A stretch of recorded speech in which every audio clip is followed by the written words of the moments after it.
So today we are going to dive deep into the CAMS S360 platform जो mutual fund distributors के लिए बनाया गया है, जहां से आप अपने कस्टमर्स के ट्रांजैक्शन करा सकते हैं, उनके पोर्टफोलियोज देख सकते हैं, उनको पोर्टफोलियो शेयर कर सकते हैं और अपने बिजनेस का ओवरऑल स्ट्रक्चर देख सकते हैं। वहां पे आपकी ब्रोकरेज रिपोर्ट आती है, बहुत सारी चीजें हैं, केवाईसी कर सकते हैं। तो जितनी भी फीचर्स है कैम्स S360 में वो आज मैं आपके साथ डिस्कस करूंगा। और मैं आपको ये भी बताऊंगा कि उस प्लेटफॉर्म से ऑफलाइन ट्रांजैक्शन कैसे करते हैं। बहुत बार क्या होता है कि भाई हमारा कस्टमर जो है वो इतना कंप्यूटर सेवी नहीं होता या इंटरनेट बैंकिंग यूज नहीं करना चाहता।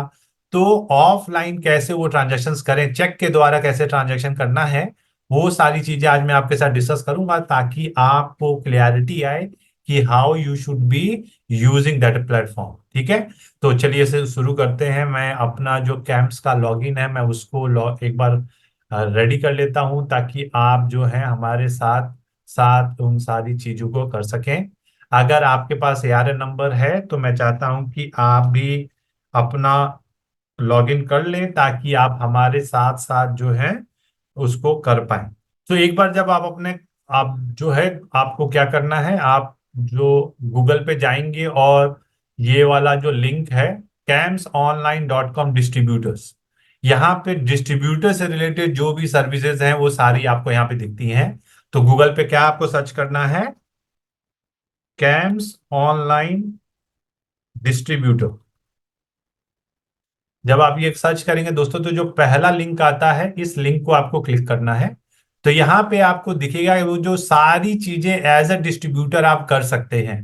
तो यहाँ पे जो S360 का प्लेटफॉर्म है इससे आप ट्रांजेक्शन कर पाएंगे, केवाईसी कर सकते हैं और कस्टमर का OTM मैंडेट जो SIP के लिए यूज होता है वो भी आप यहाँ पे कर पाएंगे। इस प्लेटफॉर्म का ऐप भी है, तो जो मैं ऑनलाइन आपको ब्राउजर पे दिखा रहा हूँ, लैपटॉप पे दिखा रहा हूँ, यही सब सेम चीजें आप कैम्स का डिस्ट्रीब्यूटर ऐप भी डाउनलोड करके कर सकते हैं। और बाकी की भी सर्विसेज है, सपोज आपका ARN रिन्यूअल है, बाकी जो सुविधाएं डिस्ट्रीब्यूटर के लिए है वो भी आप यहाँ पे देख पाएंगे। तो ये सारे सपोर्ट हैं जो एज एन डिस्ट्रीब्यूटर आपको जो भी जरूरत हो आप उसको यहाँ से यूज कर सकते हैं। अभी के लिए हमने जो है S360 का जो प्लेटफॉर्म है इसको कैसे यूज करना है, इसमें क्या क्या सुविधाएं हैं, इसके बारे में बात करते हैं। तो मैंने अपने प्लेटफॉर्म पे लॉगिन कर लिया है। तो यहाँ पे आपको ऐसा एक ओवरव्यू मिलता है। यहाँ ये डैशबोर्ड है, यहाँ से आप अपना ब्रोकरेज देख सकते हैं, AUM देख सकते हैं, इन्वेस्टर्स के पोर्टफोलियो यहाँ से देख सकते हैं। तो यहाँ पे जब आप इन्वेस्टर के पोर्टफोलियो को क्लिक करेंगे तो यहाँ पे आपके new investor, old investor, active investor, सारे इन्वेस्टर्स के यहाँ पे आपको डिटेल्स मिलते हैं। आप इनमें से किसी भी इन्वेस्टर के डिटेल्स को देखना चाहते हैं तो यहाँ पे आप उनको क्लिक करेंगे। जैसे यहाँ पे मैंने ये ले गया तो यहाँ पे ये देखिए परचेस दिखा रहा है, स्विच दिखा रहा है, रिडीम दिखा रहा है। यहाँ पे अगर आपको पोर्टफोलियो देखना है तो पोर्टफोलियो को आप क्लिक करेंगे। जब आप पोर्टफोलियो को क्लिक करते हैं तो यहाँ पे ओवरऑल इन्वेस्टमेंट्स दिखाएगा, आज की वैल्यू दिखाएगी, कितना बढ़ा वगैरह वगैरह सारी चीजें दिखाएगा और यहाँ से आप सारी देख सकते हैं।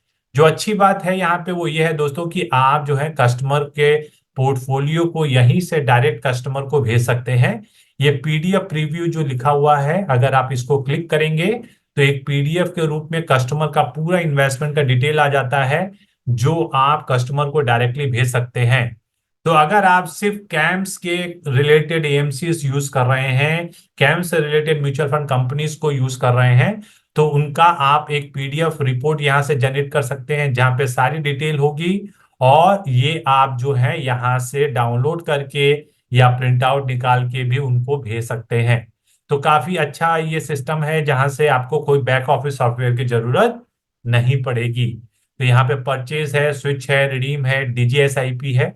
इनके बारे में मैं आपसे डिटेल में भी बात करूंगा। और अगर आप इन कस्टमर का मैंडेट बनाना चाहते हैं, OTM मैंडेट या बैंक डिटेल्स वगैरह करना चाहते हैं तो वो भी आप यहाँ से कर पाएंगे। तो काफी अच्छा प्लेटफॉर्म है, यूजर फ्रेंडली प्लेटफॉर्म है जहां से आप ये सारी चीजें आसानी से कस्टमर जो आपके एग्जिस्टिंग हैं उनके आप कर पाएंगे। अगर आपको किसी कस्टमर का ट्रांजैक्शंस करने हैं तो उसके लिए आपको ये ट्रांजैक्शन का टैब क्लिक करना पड़ेगा और यहां से आप किसी भी कस्टमर के नए ट्रांजेक्शन्स को इनिशिएट कर सकते हैं। सबसे पहले परचेस को देखते हैं। तो जब आप परचेस को क्लिक करते हैं दोस्तों, तो आपको ये ध्यान रखना है कि अगर आपको सेम डे की एनएवी चाहिए तो आपको ये टाइमिंग फॉलो करनी पड़ेगी। अगर आप सपोज आज मार्केट 1000 पॉइंट गिर गया है और आज आप अपने कस्टमर का सस्ते एनएवी में निवेश कराना चाहते हैं, तो कौन से पेमेंट से कट ऑफ टाइम क्या है वो आपको यहाँ पे मिल जाएगा। जैसे अगर कस्टमर यूपीआई या आईएमपीएस से पेमेंट कर रहा है निवेश के लिए, तो कट ऑफ टाइम 2:45 है, तो उसी दिन की एनएवी आ जाएगी। अगर नेट बैंकिंग है वो भी 2:45 से पहले है, तो आपको उस दिन या अगले दिन की आएगी। तो यहां से आप कट ऑफ टाइमिंग देख सकते हैं, जैसा कि आप यहाँ पे देख रहे हैं दोस्तों।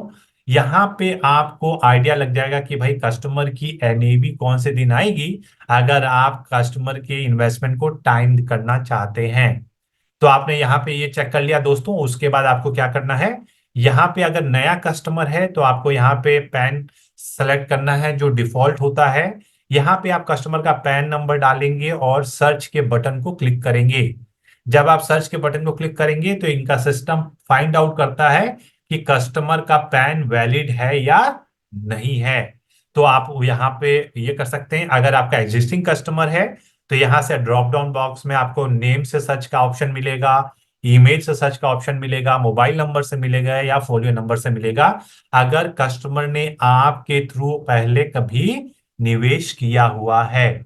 अगर कस्टमर ने आपके थ्रू निवेश नहीं किया है या कस्टमर फर्स्ट टाइम निवेश कर रहा है, तो पैन ही बेटर ऑप्शन है। जब आप पैन को सर्च करेंगे तो यहां से आप आगे के प्रोसेस को फॉलो कर सकते हैं, जैसे दूसरे इन्वेस्टर्स का होता है। अगर कस्टमर का केवाईसी नहीं हुआ है और कस्टमर का आप ट्रांजैक्शन इनिशिएट कर रहे हैं, तो यहाँ पे सारी डिटेल जानने के बाद आपको बताया जाता है कि कस्टमर केवाईसी कंप्लाइंट नहीं है और आपको उनकी केवाईसी करनी है, जिसके लिए आप ईमेल और मोबाइल पे लिंक जनरेट कर सकते हैं, जिसके थ्रू कस्टमर केवाईसी करता है। स्टेप बाय स्टेप केवाईसी कैसे करनी है इसका ट्यूटोरियल हमने आपको mutual fund business blueprint course में दिया है, जो आप देख के कस्टमर की केवाईसी आधार बेस्ड इमीडिएटली कर पाएंगे। तो मैं यहाँ पे केवाईसी प्रोसेस को नहीं फॉलो करूंगा।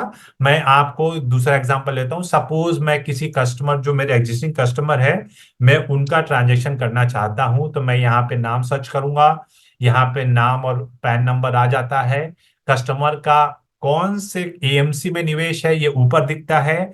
आप जिस जिस एएमसी में पैनल है वो नीचे दिखता है। तो आप इनमें से किसी भी एएमसी में अपने कस्टमर का ट्रांजेक्शन करा सकते हैं। मैं सपोज कोटक म्यूचुअल फंड में कस्टमर का ट्रांजेक्शन कराना चाहता हूं, तो मैं कोटक क्लिक करूंगा। अगर मैं टाटा, एसबीआई या इनमें से किसी म्यूचुअल फंड में कराना चाहता हूं, तो मैं नीचे क्लिक करूंगा। जब आप ये ऐसा कर लेते हैं दोस्तों, तो उसके बाद आपको क्या करना है, यहाँ नीचे नेक्स्ट के बटन को क्लिक करना है। तो यहाँ पे कस्टमर के एग्जिस्टिंग फोलियो के डिटेल्स आ जाते हैं। आप इसमें से कोई भी फोलियो सेलेक्ट कर सकते हैं, या आप कोई नया फोलियो नंबर क्रिएट करना चाहते हैं तो क्रिएट न्यू फोलियो को क्लिक करेंगे। उसके बाद आप नेक्स्ट के बटन को क्लिक करेंगे और यहाँ पे आप जो है कस्टमर के स्कीम्स की डिटेल डालेंगे। मेरे कस्टमर ने ऑलरेडी 2 स्कीमों में निवेश किया हुआ है, तो मैं यहीं पे आपको एक एग्जांपल दिखाता हूं। मैं दोनों में से नहीं किसी एक में निवेश करना चाहता हूं, तो मैं यहाँ पे पहला ऑप्शन क्लिक करता हूं। जब मैं पहला ऑप्शन क्लिक कर दूंगा दोस्तों, तो यहाँ पे मुझे स्कीम का नाम दिख रहा है और मैं यहाँ पे अमाउंट डालूंगा। लेट्स अज्यूम या मैं यहाँ पे 5 लाख रुपए डालता हूँ। उसके बाद मैं नेक्स्ट को क्लिक करूंगा और फिर अगले पेज पे जाऊंगा। सपोज आप इनमें से कोई भी स्कीम में कस्टमर का निवेश नहीं कराना चाहते, कोई नए स्कीम में कराना चाहते हैं, तो बाई न्यू स्कीम के बटन को क्लिक करेंगे। जो डिटेल्स कस्टमर की है वो प्रोवाइड करेंगे और फिर आप आगे बढ़ेंगे।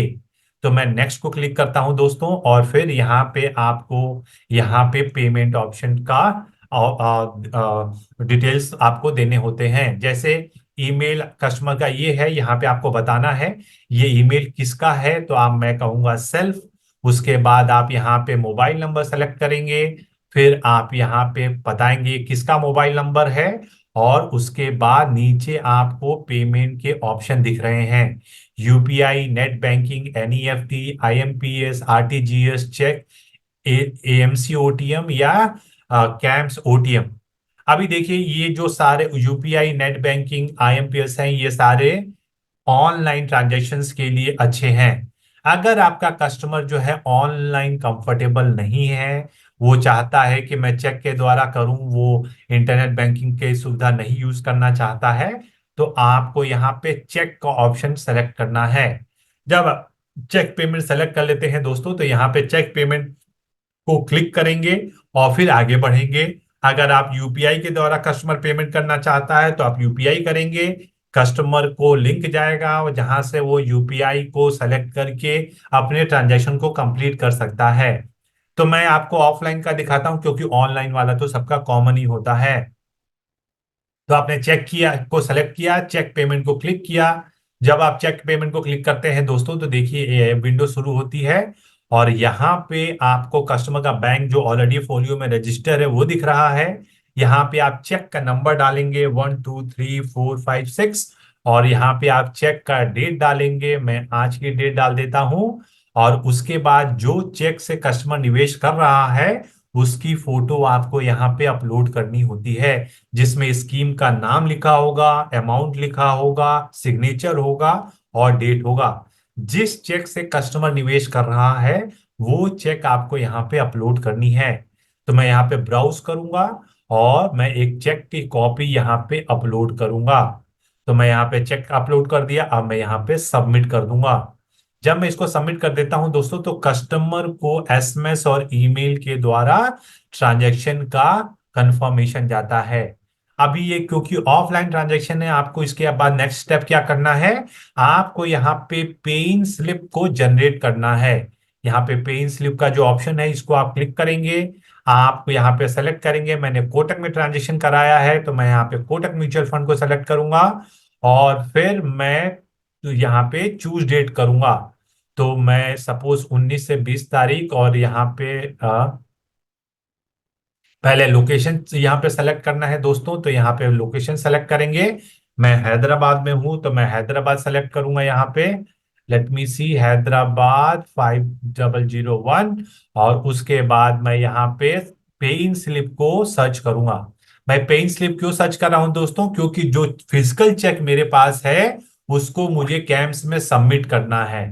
ठीक है, तो मैं क्या करूंगा, मैं यहाँ पे जो है वो जनरेट करूंगा और फिर उस पेइंग स्लिप को प्रिंटर, देखिए ये जो मैंने अभी कस्टमर का ट्रांजैक्शन किया 1 लाख रुपीज का, इसका पेइंग स्लिप है। इस डिपॉजिट स्लिप के साथ चेक लगा के मैं कैंप्स के ऑफिस में सबमिट करूंगा, जिसकी डिटेल आपको यहाँ पे मिल जाएगी।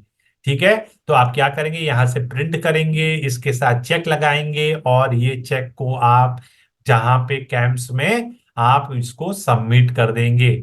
इस तरीके से आप जो है कस्टमर के ट्रांजैक्शन को ऑफलाइन कर सकते हैं। अगर आपका कस्टमर जो है ऑनलाइन ट्रांजैक्शंस के लिए आप बहुत ज्यादा कंफर्टेबल नहीं है या किसी वजह से नहीं कर सकता है, तो ये परचेस ट्रांजैक्शन है दोस्तों, जिसको आप यहां से कर सकते हैं। मैंने आपको पेमेंट ऑप्शंस भी दिखाए जिसके थ्रू आप कर पाएंगे। उसके बाद यहाँ पे आपको स्विच का ऑप्शन आता है, सेम आप पैन के साथ कर सकते हैं। अगेन स्विच उन्हीं स्कीमों में कर सकते हैं जिन स्कीमों में आपके निवेशक ने निवेश किया है, आपके एआरएन के थ्रू निवेश किया है। अगर उसने आपके एआरएन के थ्रू निवेश नहीं किया है तो आप यहां से उनके ट्रांजेक्शन्स को या उनके निवेश को स्विच नहीं करा पाएंगे। तो मैं फिर से वही एग्जांपल ले लेता हूं ताकि मैं आपको दिखा सकूं कि मॉड्यूल कैसे काम करता है। यहाँ पे मैंने कस्टमर सेलेक्ट किया, उनके एग्जिस्टिंग जो स्कीम्स है उसको सेलेक्ट करूंगा। यह स्विच टू ऑप्शन आ रहा है और मैं लेट से मैं कह रहा हूँ भाई मैं मिड कैप फंड में स्विच करना चाहता हूँ। तो मैं मिड कैप फंड को सेलेक्ट करूंगा, फिर यहाँ पे मैं ऑप्शन क्लिक करूंगा, मैं कहूंगा ऑल अवेलेबल यूनिट्स और फिर मैं स्विच को सेलेक्ट करूंगा। यहाँ पे मैंने री इन्वेस्ट कर लिया मैंने, और मैं यहाँ पे स्विच करूंगा और फिर प्रोसीड टू कंफर्मेशन। जब आप प्रोसीड टू कंफर्मेशन करते हैं दोस्तों, तो यहाँ पे आपको ईमेल आईडी और मोबाइल नंबर सेलेक्ट करना है। यहाँ पे एक अच्छी ऑप्शन ये है दोस्तों कि इंस्टेड अगर आप चाहते हैं कि भाई मैं 100% श्योर हो जाऊं कि कस्टमर ने सही तरीके से अपने ट्रांजैक्शन को अप्रूव किया है, तो सेंड फॉर इन्वेस्टर अप्रूवल की जगह आप click here to enter investors OTP to complete the transaction. जब आप इसको क्लिक करते हैं तो कस्टमर को जो ओटीपी जाता है, वो ओटीपी आप उनको फोन से पूछ के यहाँ पे डाल के उसको कंफर्म कर सकते हैं। अगर आप इसको क्लिक करते हैं सेंड फॉर इन्वेस्टर अप्रूवल, तो कस्टमर को एसएमएस और ईमेल के द्वारा कंफर्मेशन जाता है, जिसको कस्टमर को खुद से ओटीपी डाल के अप्रूव करना पड़ता है।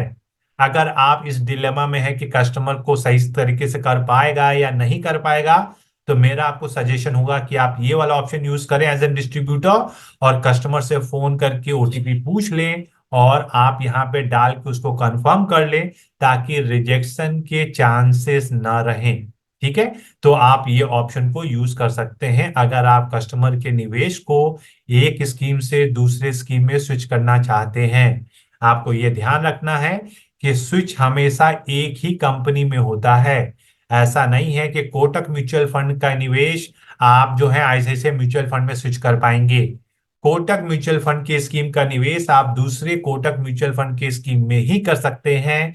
आप दूसरे कंपनी के स्कीमों में स्विच नहीं कर पाएंगे। ठीक है, या नहीं कर सकते हैं।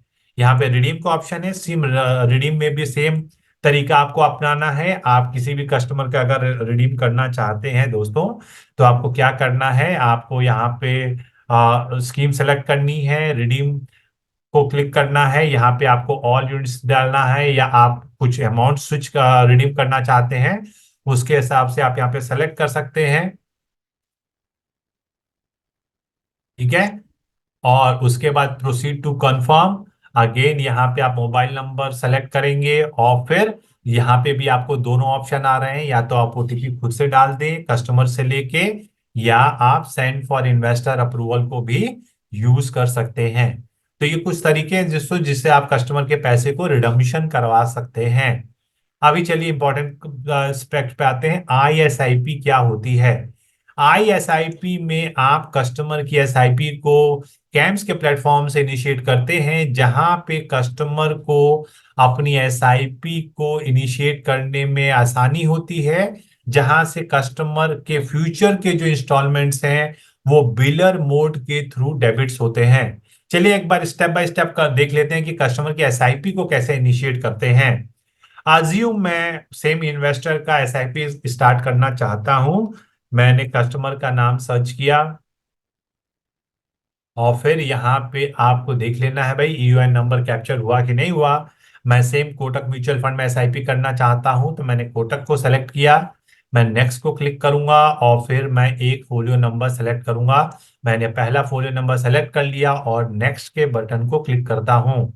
जब आप यहाँ पे आएंगे दोस्तों, तो यहाँ पे देख रहे हैं कि यहाँ पे जो भी कस्टमर के फोलियोज हैं वो ऑलरेडी दिख रहे हैं, जो जो स्कीम्स हैं। अगर इनमें से किसी में एसआईपी करनी है तो आप इनमें कर सकते हैं, नहीं तो अगर किसी नई स्कीम में करनी है तो आप इस बटन को क्लिक कर सकते हैं, बाय न्यू स्कीम। तो मैं एग्जिस्टिंग स्कीम में करना चाहता हूं, तो मैं यहाँ पे कोटक स्मॉल कैप फंड में सेलेक्ट कर रहा हूं। तो क्योंकि मैंने ग्रोथ ऑप्शन लिया है तो आईडी सा ऑप्शन नॉट अप्लीकेबल आ रहा है। एसआईपी फ्रीक्वेंसी को क्लिक करना है और आपको बताना है कि आप किस फ्रीक्वेंसी में एसआईपी करना चाहते हैं। मैं सेलेक्ट करूंगा वंस इन अ मंथ। फिर आपको एसआईपी की डेट देनी है, मैं 5th को चूज करता हूं। और फिर आपको नंबर ऑफ इंस्टॉलमेंट्स को सेलेक्ट करना है, कितने इंस्टॉलमेंट्स आपको कराने हैं। बाय डिफॉल्ट ये परपेचुअल लेता है कि भाई जो मैक्सिमम अलाउबल डेट्स हैं टिल 2099, वो इसने ले दिया है। अगर आप 5 साल 10 साल के लिए करना चाहते हैं, तो यहाँ पे आप नंबर ऑफ इंस्टॉलमेंट को चेंज कर सकते हैं। फॉर एग्जाम्पल, अगर आप कस्टमर की एसआईपी 10 साल के लिए करना चाहते हैं, तो यहाँ पे आप नंबर ऑफ इंस्टॉलमेंट्स 120 डालेंगे। ठीक है, तो मैंने 1 साल में 12 महीने, 10 साल में 120 महीने, तो मैंने यहाँ पे 120 डाल दिया। फिर आप यहाँ पे एसआईपी अमाउंट डालेंगे। लेट्स अज्यूम मैं 5,000 रुपीज डाल रहा हूँ। जब आप यहाँ पे 5,000 रुपीज डाल देंगे, तो यहाँ पे परचेज अमाउंट पूछ रहा है। परचेज अमाउंट का मतलब है कि कस्टमर का फोलियो अगर नहीं है तो उसको मिनिमम अमाउंट से निवेश शुरू करना पड़ेगा। तो यहाँ पे 1,000 रुपये मैं 100 रुपीज डाल देता हूँ फॉर एग्जाम्पल। उसके बाद मैं जो है दूसरे स्कीम को डीसेलेक्ट कर दूंगा, मुझे एक ही एसआईपी चलानी है। और फिर मैं नेक्स्ट के बटन को क्लिक करूंगा। जब नेक्स्ट के बटन को क्लिक करता हूं दोस्तों, तो आप देखेंगे कि ऐसा एक इंटरफेस खुल जाता है और फिर वही आपको करना है।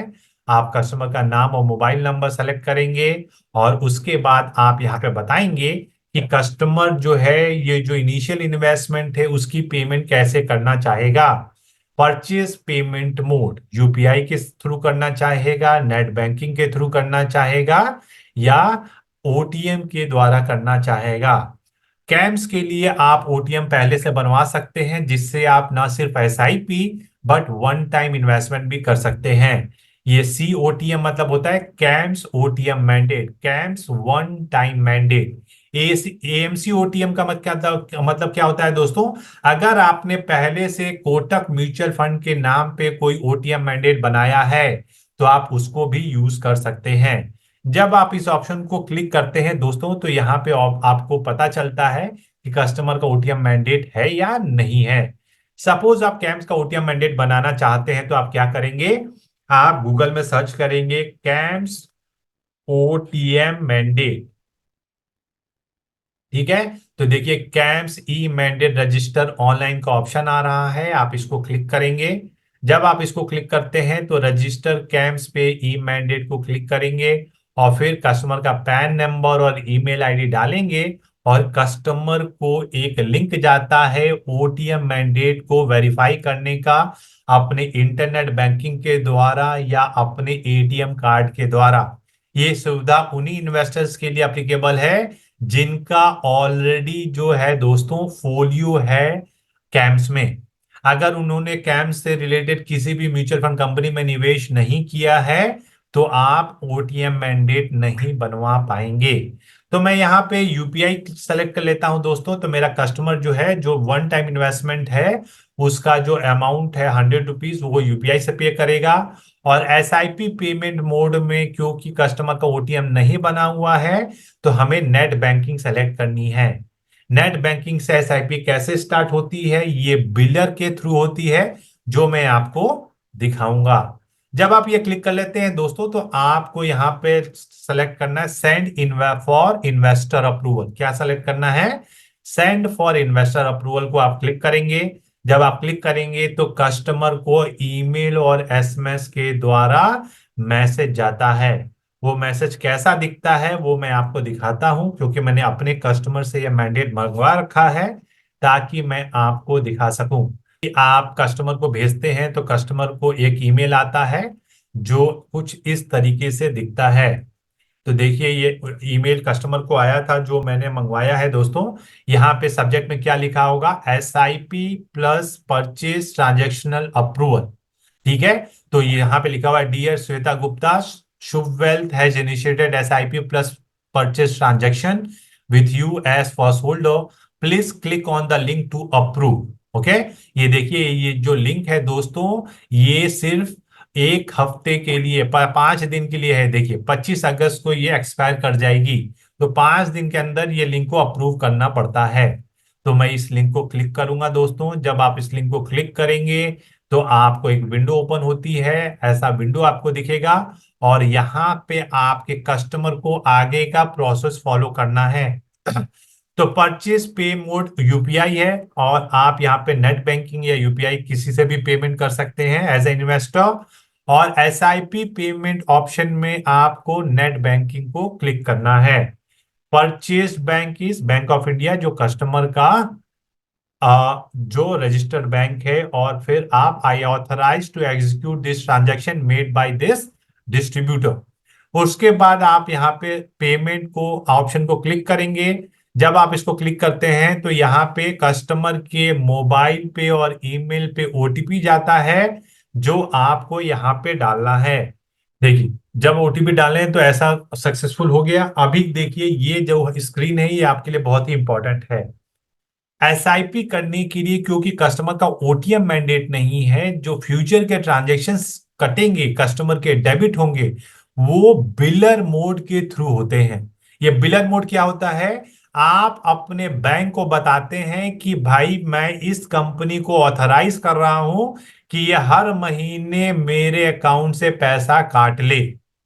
इस डिटेल को आपको अपने बैंक को देना है। वो आप कैसे देते हैं? Through internet banking. ठीक है। तो इंटरनेट बैंकिंग के थ्रू आप ये प्रोसेस करते हैं दोस्तों। जब आप इंटरनेट बैंकिंग में लॉगिन करेंगे तो वहां पे आपको बिलर ऐड करने का ऑप्शन मिलेगा। अगर आपको नहीं समझ में आ रहा कि बिलर मोड कैसे ऐड करते हैं, बहुत ही आसान है। आप YouTube पे जाइए और आप सर्च कीजिए अपने बैंक को में कैसे बिलर ऐड करते हैं। सपोज आपका एसबीआई में अकाउंट है तो आप क्या करेंगे? आप लिखेंगे SBI biller mode, how to add. ठीक है। तो आपको हजारों वीडियो मिल जाएंगे जो आपको बताएंगे कि भाई बिलर को कैसे ऐड करते हैं, डिलीट करते हैं। जिस बैंक में आपका अकाउंट है आप उसको यहां से यूज कर सकते हैं। तो होगा क्या दोस्तों, जैसे ही आपने ओटीपी से वेरीफाई किया तो ये मैं आपको मैसेज आता है जहां पे लिखा हुआ है please have a note of the SRN number. ये आपको अपने इंटरनेट बैंकिंग में बिलर ऐड करते समय देना पड़ेगा। तो इसको आपको नोट कर लेना है। And log in to your internet banking, visit the bill pay section, register Kotak mutual fund as biller and enter the SRN number. तो ये आपको काम करना है ताकि फ्यूचर के एसआईपी जो हैं अपने आप कटते जाएं। अब इसके बाद आपको क्या करना है? प्रोसीड टू पे। जो हमारा इनिशियल इन्वेस्टमेंट है उसको हमको पेमेंट करना है। तो यहाँ पे प्रोसीड टू पे को क्लिक करूंगा। जब आप प्रोसीड टू पे को क्लिक करेंगे, क्योंकि हमने पेमेंट के लिए यूपीआई का ऑप्शन क्लिक किया है, तो आप यहां से आपकी जो भी यूपीआई ऐप आप यूज करते हैं उसको आप क्लिक कर सकते हैं। अपनी यूपीआई की आईडी यहाँ पे डालेंगे, वेरीफाई एंड पे को क्लिक करेंगे। आपको एसएमएस और आपके ऐप में नोटिफिकेशन आएगा जिसके थ्रू आप पेमेंट कर पाएंगे। तो ये प्रोसेस होता है आपको अपने कस्टमर की एसआईपी को प्रोसेस करने का। सबसे बड़ा प्रॉब्लम हमारे साथ क्या होता है कि हम सोचते हैं कि भैया हमने वहां पे एसआईपी इनिशिएट कर दी, आप कस्टमर का पैसा कटने लगेगा। लेकिन अगर आपका कस्टमर बिलर मोड के थ्रू कस्ट वो ऐड नहीं करेगा तो कस्टमर के अगले महीने से पैसे नहीं कटेंगे। इसीलिए हम आपको कहते हैं कि हमेशा आप एक कॉमन ट्रांजैक्शन प्लेटफॉर्म को यूज करें। अगर आप एक कॉमन ट्रांजैक्शन प्लेटफॉर्म यूज करते हैं तो हर बार कस्टमर को एसआईपी के लिए बिलर को ऐड करने की जरूरत नहीं है। सपोज आपने एचडीएफसी में किया, आईसीआईसीआई में किया, कोटक में किया, कस्टमर को इंटरनेट बैंकिंग में 3 बिलर यूज करने ऐड करने पड़ेंगे, 3 नंबर्स डालने पड़ेंगे। अगर आपने ओटीएम मैंडेट बनवा दिया, अगर आपने कैम्स के लिए ओटीएम मैंडेट बनवा दिया, तो आप तीनों म्यूचुअल फंड कंपनी के लिए आप एक ही ओटीएम से ट्रांजेक्शन करा पाएंगे। या अगर आप कोई कॉमन ट्रांजेक्शन प्लेटफॉर्म यूज कर रहे हैं तो आपको के फिनटेक और कैम्स में अलग अलग ओटीएम मैंडेट बनवाने की जरूरत नहीं पड़ेगी। एक ही मैंडेट से आप किसी भी कंपनी में कस्टमर के ट्रांजेक्शन करा पाएंगे। अगर आप जल्दी में हैं, ओटीएम किसी वजह से नहीं बन पा रहा है, तो प्लीज आप बिलर मोड को यूज करके कस्टमर के ट्रांजेक्शन को प्रोसेस करें। धंधा होना जरूरी है, प्रोसेस जरूरी नहीं है। तो ये हमने देखा दोस्तों कि एसआईपी कैसे करते हैं, जो कि मोस्ट ऑफ द टाइम हमने देखा है कि आप लोगों को परेशानी होती है कि भाई एसआईपी को कैसे प्रोसेस करना है, क्या फॉलो करना है। ठीक है। तो जब आपको ये समझ में आ गया दोस्तों, तो चलिए अगला ट्रांजेक्शन देखते हैं क्या कर सकते हैं हम। तो ये एसआईपी और ये आईएसआईपी और डीजीएसआईपी में कोई ज्यादा फर्क नहीं है दोस्तों, दोनों एक ही चीज है। आप दोनों में से किसी भी ऑप्शन को यूज कर सकते हैं। एसटीपी क्या होता है दोस्तों? एक स्कीम से दूसरे स्कीम में ट्रांसफर करने का सेम प्रोसेस फॉलो करना है। आप कस्टमर को का नाम सर्च कीजिए और फिर जो है आप जो है वहां पे अप्रूवल का लिंक भेजेंगे एसटीपी का। सपोज यहाँ से कस्टमर एसटीपी करना चाहता है तो आप यहाँ से सेलेक्ट करेंगे कौन सी स्कीम में एसटीपी करना चाहता है, और फिर आप वहां पे बाकी के ऑप्शंस को सेलेक्ट कर सकते हैं। तो यहाँ पे एसटीपी कर रहा है, फिर आप कहेंगे एसटीपी की फ्रीक्वेंसी क्या होनी चाहिए, once in a week, once in a month, quarterly. मैं कहता हूँ वंस इन ए वीक, मतलब हर हफ्ते एसटीपी होना चाहिए। कितने इंस्टॉलमेंट होना चाहिए? मिनिमम 6 है, मैं यहाँ पे 12 डाल देता हूँ। तो 12 इंस्टॉलमेंट्स जाएंगे, मतलब अगर मैंने हफ्ते का सेलेक्ट किया है तो 3 महीने में सारे पैसे खत्म हो जाने चाहिए, क्योंकि मैंने 12 इंस्टॉलमेंट किए हैं, एक महीने में 4 हफ्ते, तो 4 तिहाई 12, 3 महीने में सारे पैसे खत्म होंगे। ऐसा आपको फॉलो करना है। यहाँ पे ऐसा एसटीपी अमाउंट डालना है, कितने पैसे हर हफ्ते ट्रांसफर होने चाहिए, 500, 1,000, 10,000, कौन से दिन ट्रांसफर होने चाहिए वो आप सेलेक्ट कर सकते हैं। और फिर आप यहाँ पे सबमिट करेंगे। यहाँ पे मैं सारे डिटेल डाल दूं एक बार। फिर यहाँ पे आप सबमिट करेंगे और फिर प्रोसीड टू कंफर्मेशन। जब आप प्रोसीड टू कंफर्मेशन करेंगे तो सेम प्रोसेस है, मोबाइल नंबर सेलेक्ट कीजिए, ईमेल आईडी सेलेक्ट कीजिए, या तो आप ओटीपी खुद डाल सकते हैं या आप कस्टमर को अप्रूवल के लिए भेज सकते हैं। सेम वे एसडब्ल्यूपी है, सिस्टमैटिक विड्रॉल प्लान, यहाँ पे भी सेम प्रोसेस फॉलो करना है। आप यहाँ पे कस्टमर का पैसे उनको जरूरत है महीने का, आप उनको ट्रांसफर करना चाहते हैं तो वो भी आप यहाँ से कर पाएंगे। तो यहाँ पे मैं कस्टमर को सेलेक्ट करता हूँ। जब आप इसको यहाँ पे एसडब्ल्यूपी ऑप्शन को यहाँ पे सेलेक्ट कीजिए, यहाँ पे एसडब्ल्यूपी की फ्रीक्वेंसी देनी है। आप यहाँ से सालाना ट्रांसफर कर सकते हैं, हाफ ईयरली कर सकते हैं, क्वार्टरली कर सकते हैं, वंस इन ए मंथ कर सकते हैं, वंस इन ए वीक कर सकते हैं, और हर रोज ट्रांसफर कर सकते हैं। तो यहाँ पे और भी ज्यादा ऑप्शंस हैं। अगर आप किसी म्यूचुअल फंड कंपनी के पास जाते हैं तो वहां पे सिर्फ मंथली ऑप्शन मिलता है, लेकिन आप कैम्स के ऐप के थ्रू करते हैं तो पैसा ट्रांसफर की जो है सुविधा है, ये आपको इतने सारे मिलते हैं। सपोज मैंने once in a month select किया, तो कितना पैसा ट्रांसफर करना है, मैं 500 रुपए डालता हूँ। कौन से दिन ट्रांसफर करना है वो आप यहाँ से सेलेक्ट कर सकते हैं। हर महीने के पहले तारीख ही यहाँ पे है ऑप्शन। कौन सी डेट से स्टार्ट होना है, कौन सी डेट को खत्म होना है, वो यहाँ पे आप सेलेक्ट कर सकते हैं। और फिर आप यहाँ पे सबमिट करेंगे। एस डब्ल्यू पी कितने इंस्टॉलमेंट्स करने हैं, यहाँ पे मैं 12 कर देता हूँ। जब आप 12 कर देंगे दोस्तों तो अपने आप इसने स्टार्ट मंथ और एंड मंथ कर दिया। मैं यहाँ पे सबमिट कर दूंगा, प्रोसीड टू कंफर्मेशन, फिर वही प्रोसेस। आप नाम और मोबाइल नंबर यहाँ पे सेलेक्ट करेंगे और उसके बाद आप यहाँ पे ओटीपी के द्वारा खुद से वेरीफाई कर सकते हैं या आपका इन्वेस्टर कर सकता है। तो ये सारे ट्रांजैक्शंस हैं दोस्तों जो आप अपने कस्टमर के आसानी से कर सकते हैं फ्रॉम द ट्रांजैक्शन टैब। यहाँ पे एसआईपी रिन्यूअल भी कर सकते हैं, अगर आपकी एसआईपी खत्म हो रही है, एसआईपी का इंस्टॉलमेंट नंबर्स खत्म हो रहे हैं तो उसको रिन्यूअल कर सकते हैं। अगेन यहाँ पे आप उन्हीं एसआईपी के रिन्यूअल कर सकते हैं जो एसआईपी आपने कैम्स के प्लेटफॉर्म से स्टार्ट की हैं। अगर आपने किसी दूसरे प्लेटफॉर्म से स्टार्ट की हैं या फिजिकल स्टार्ट की हैं तो यहाँ से रिन्यूअल नहीं हो पाएगा। आप एसआईपी का अमाउंट बढ़ाना चाहते हैं तो आप यहाँ से एसआईपी टॉपअप के थ्रू बढ़ा सकते हैं और कस्टमर के एग्जिस्टिंग एसआईपी का अमाउंट बढ़ जाएगा। अगर आप कस्टमर के एसआईपी को स्टॉप करना चाहते हैं या कुछ दिनों के लिए रोकना चाहते हैं तो वो भी आप यहाँ से कर सकते हैं। सेम प्रोसेस है, नाम से या ईमेल आईडी से सेलेक्ट करेंगे। Let me try some numbers.